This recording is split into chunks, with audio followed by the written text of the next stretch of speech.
Hi, my name is Emma MacNabb, and today for my informative speech, I will be talking about gender inequality.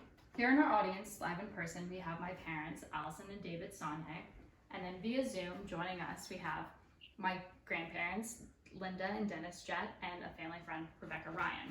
Here are my speaking aids in the form of flashcards and note cards, and here is my visual that I will be referencing later in the speech. I would just like to take a moment to thank everybody for being here. I really appreciate the time out of your day that this took, and I am just grateful that people are there for me.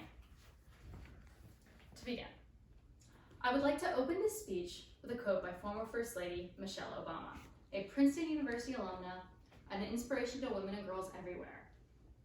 No country can ever fully flourish if it stifles the potential of its women and girls and deprives itself of the contributions of half its citizens.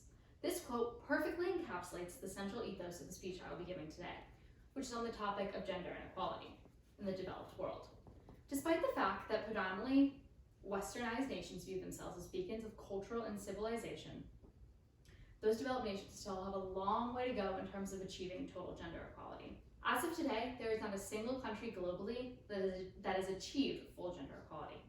According to a World Economic Forum report on the global gender gap in terms of pay, it will take 107 years to achieve parity in terms of economic equality. Addressing gender inequality is not just an issue for women.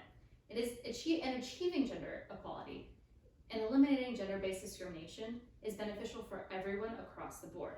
And several research studies conducted by the Sanders Institute have repeatedly showed that increasing gender equality and eliminating gender-based discrimination have resulted unanimously in an increase of overall gross domestic product. In addition to gross domestic product, it has also been demonstrated through several other studies that overall happiness has improved as a result. More specifically, this speech will focus on the adverse effects of gender discrimination on women in the workplace, the adverse effects and damaging effects of a lack of representation of women in media, and finally, the effect that gender-based discrimination plays on the physical and mental health of women. Now to begin, I would like to explore the adverse effects of gender-based discrimination on women in the workplace. Gender-based discrimination manifests in the workplace primarily through three different ways. First, the pay gap. Second, the lack of women in leadership roles, and lost overall economic productivity. According to a recent study in the American Sociological Review, published in conjunction with several researchers at Stanford University, one of the most common examples of gender-based discrimination is the pay gap, where women are paid less than men for working in the exact same or highly similar positions. Most commonly, according to a Cornell University study published in 2007 in the Review of Economy and Society, women will only make 80% of one man's wage. This figure has remained relatively same from that time. Additionally, the gender pay gap remains the same in the United States. One example of the major pay gap in the United States is found between primary care physicians, according to a similar but different Cornell University study conducted in 2016 that stated the average male primary care physician make $258,000, where the average female primary care physician will only make $207,000. Additionally, the pay gap increases significantly for women of color. According to a report by the American Center for Progress in 2018, African American women will only earn 64% of what a white man earns. Hispanic and Latinx women will earn even less at 54% of what a white man earns. As you can see in the graph behind me, the colors represent what women earn and then what women of color earn. So you can see Latin women will earn 54 cents and black women, African American women will earn 64% or 61 cents to a white man's dollar. Gender-based discrimination also manifests in a lack of women in leadership positions and the amount of time that it takes for women to advance in their careers. And another Cornell University study published in the Journal of Economy and Society found that men were 3 times more likely to receive a promotion than their female counterparts. Additionally, it took female professors 1.5 times what it took their male counterparts to receive tenure.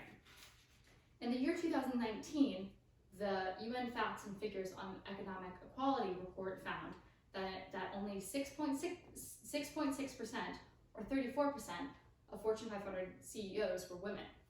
Overall, economic productivity is also lost as a result of gender-based discrimination. According to an article published in 2019 for the Center of American Progress, in the United States alone, businesses lost $64 billion due to mitigating the effects of gender-based discrimination. After understanding the effects that gender-based discrimination has on the workplace, I will now examine the adverse impacts that gender-based discrimination has on the media. Gender-based discrimination is reflected in the media through a disproportionate representation of women in the media at all levels. Gender-based discrimination is reflected through a lack of representation of women in the media workforce, ranging from print to film to television. In a European Union study commissioned for the Committee on Gender Equality in the Media, it was found that while in some of these fields women were proportionally represented, where they seriously lacked was access to the proximity of high-level media making decisions. An example of this would be a University of Oxford report and Reuters Institute for Journalism found that in 2018, in the United States and the UK, women only composed 34% of senior roles in nationally syndicated newspapers. In addition, over the last 10 years, that same European Union report that I referenced earlier, women only comprised less than 10% of top-grossing film directors. After examining and understanding the adverse effects of gender-based discrimination in the media, I will now explore the most terrifying impact of gender-based discrimination. This is the impact gender-based discrimination has on women's health. Gender-based discrimination impacts women's health through increasing the risk of developing a psychological disorder and increases the adverse impacts on women's overall health. Victims of gender-based discrimination are more likely to experience depression and anxiety, in some cases more extreme diagnoses. One 2016 study in the Journal of Social Science and Medicine, in conjunction with two researchers at the University of North Carolina, found that in instances where women had a lower income than matched their male counterparts, they're more likely to develop anxiety or a depression diagnosis as a result of their perceived gender discrimination. Gender discrimination has also shown to produce highly adverse effects in women's physical health and in some cases their overall health outcomes. According to a 2015 Duke University survey conducted through their hospital system, found that 1 in 5 women say they felt ignored by their healthcare provider or had ignored or dismissed their symptoms, and 17% said they felt that they've been treated differently due to their gender.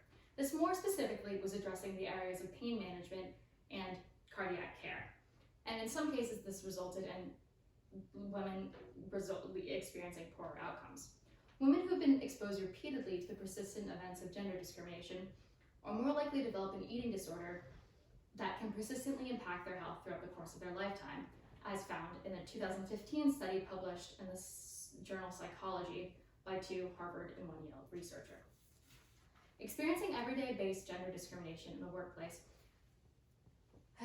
experiencing everyday gender-based discrimination, experiences such as stress as a result of the pay gap, or experiencing harassment are some examples of everyday-based gender discrimination. Another study found that this resulted in women demonstrating higher blood pressure and being at increased rates of cardiovascular disease as a result.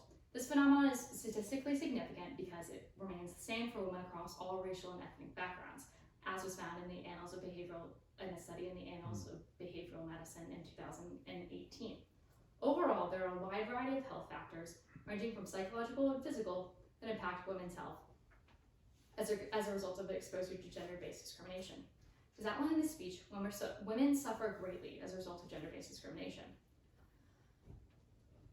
The effects of gender discrimination through media, the workplace, and through health, and tragically women's health.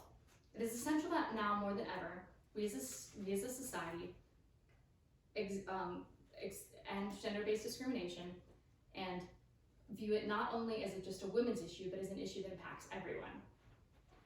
Eliminating gender-based discrimination will result in better economic outcomes on the micro and macro level, as well as reduce the possible risk for some debilitating health issues, possibly also increasing happiness and allow for the removal of harmful gender stereotypes.